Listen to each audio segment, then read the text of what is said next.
Student, आज के हम इस वीडियो में भारत के संविधान का पार्ट सेकंड है, जिसमें कि मुख्य रूप से सिटीजनशिप के बारे में दे रखा है।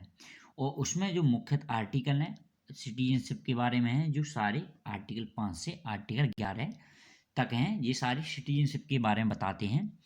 और मुख्य रूप से इसके अलावा जो एक एक्ट है, दूसरा एक सिटीजनशिप एक्ट भी था जो भारत में बाद में बनाया गया था, उसके तहत भी सिटीजनशिप के बारे में बताया जाता है। तो देखिए, जो सबसे पहला आपका यहाँ पे आर्टिकल 5 है। तो आर्टिकल 5 में देख सकते हो, जब हमारा कॉन्स्टिट्यूशन कमेंसमेंट किया गया था, उस टाइम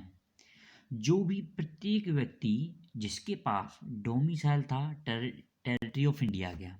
इसके अलावा जो भी व्यक्ति जो है कि भारत में ही टेरिटरी पर पैदा हुआ था, और इसकी आइदर ऑफ स्टूडेंट, यानी कि इसका या तो उसकी माता या पिता जो भी भारत की टेरिटरी में पैदा हुआ हो। इसके अलावा सी ऑप्शन में इसमें ये दे रखा था कि जो है कि वो भारत का रेसिडेंट रहा हो कम से कम 5 साल के लिए, तो वो जो है कि सिटीजन माना जाएगा इंडिया का। तो इसमें 3 चीज़ होगी, उस पर डोमिसाइल के बारे में हो गया कि वो कहाँ पैदा हुआ था, भारत में की टेरिटरी में पैदा हुआ होना चाहिए। इसके अलावा उसके जो पेरेंट्स, आइदर पेरेंट्स यानी उसकी या माता पिता भारत की टेरिटरी में बॉर्न होनी चाहिए, और वो जो कि कम से कम 5 साल में भारत में रहा हो, तो उसको सिटीजन से भारत की मानी जाएगी। तो ये आर्टिकल 5 में ये सारी इंपॉर्टेंट बातें होंगी। अब चलते हैं हम नेक्स्ट आर्टिकल 6 पर। तो यहाँ पे आप आर्टिकल 6 में देख सकते हो, आर्टिकल 5 की जो जो कंडीशन थी वो तो हो गई। इसके अलावा यदि कोई व्यक्ति वो है जो कि migrated to territory of India,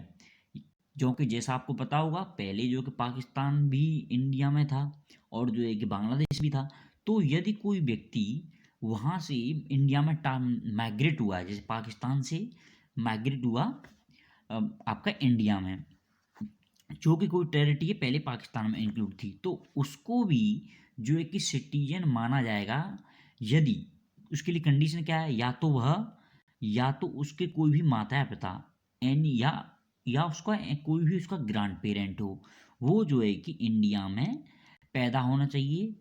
जबकि जो कि इंडिया जो है कि डिफाइन किसके बेसिस पर की गई थी, गवर्नमेंट ऑफ इंडिया एक्ट 1935। तो उसका या तो वो या उसके दादा या उसके माता पिता, कोई ना कोई गवर्नमेंट ऑफ इंडिया एक्ट के तहत जिस भारत को डिफाइन किया गया था उसमें पैदा होना चाहिए। इसके अलावा यदि वो व्यक्ति,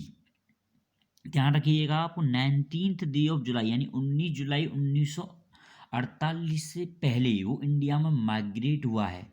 और जो है कि एक ऑर्डिनरी रेसिडेंट रहा इंडिया का, तब उसे भी जो है कि सिटीजनशिप दी जाएगी, बशर्ते वो 19 जुलाई 1948 से पहले भारत में उस जगह से माइग्रेट हो गया हो, या दूसरी जगह से यानी पाकिस्तान से। ठीक है, लेकिन इसमें भी आपको दूसरी शर्त ये भी है, यदि वो व्यक्ति जो है कि यदि 19 जुलाई के बाद में माइग्रेट हुआ है भारत में,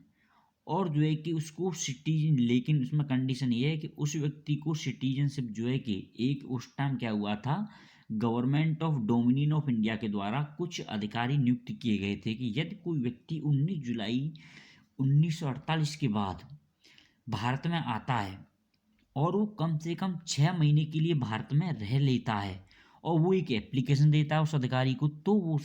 वह अधिकारी उस व्यक्ति को सिटीजनशिप भारत की दे सकता था। ये उन लोगों के लिए कंडीशन थी जो 19 जुलाई 1948 के बाद भारत में दूसरी जगह से माइग्रेट होकर इंडिया में आए थे, यानी पाकिस्तान से इंडिया में माइग्रेट होकर के आए थे। तो ये आर्टिकल 6 में आपका पूरा माइग्रेशन के बारे में डिस्क्रिप्शन दिया है कि किस व्यक्ति को आपको सिटीजनशिप दे दी है। अब देखिए आप आर्टिकल 7 में, तो आर्टिकल 7 में वो है, यदि कोई व्यक्ति जो है कि क्या है, वो जो है कि भारत की टेरिटरी से और माइग्रेट हो गया पाकिस्तान की टेरिटरी में, उसको जो है कि भारत का सिटीजनशिप नहीं माना जाएगा यदि वो व्यक्ति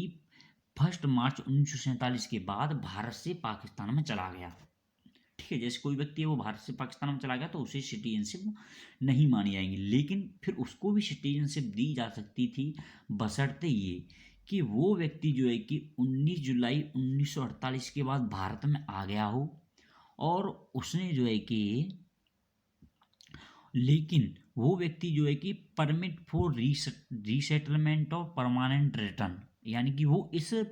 रीसेटलमेंट और परमानेंट रिटर्न की कंडीशन के थ्रू वो इंडिया में वापस आया था। और उसको जो अथॉरिटी मैंने पीछे बताई थी, जिस अधिकारी को उसने एप्लीकेशन दी थी, और वो कम से कम 6 महीने भारत में रहा हो। यानी कि इसका सीधा सीधा मतलब है आर्टिकल 7 में उन व्यक्तियों के लिए जो भारत से मार्च 1947 के बाद चले गए थे, लेकिन बाद में उन्होंने सोचा कि भारत में रहना ही ठीक है, तो 19 जुलाई 1948 के बाद भारत में आ गए। उन्होंने एप्लीकेशन दी, 6 महीने तक वो भारत में रुके हुए थे, तो उनको भी सिटीजनशिप देने के लिए इंडिया तैयार हो गई थी। तो आर्टिकल 7 में इसके बारे में डिस्क्रिप्शन हो जाता है। इसके अलावा जो आपका आर्टिकल 8 आता है, तो आर्टिकल 8 में अब यह माइग्रेशन से रिलेटेड कोई इशू नहीं है। यहाँ जो मेनली इशू है कि यदि कोई व्यक्ति इंडियन ओरिजिन का है और वो आउटसाइड इंडिया रह रहा है,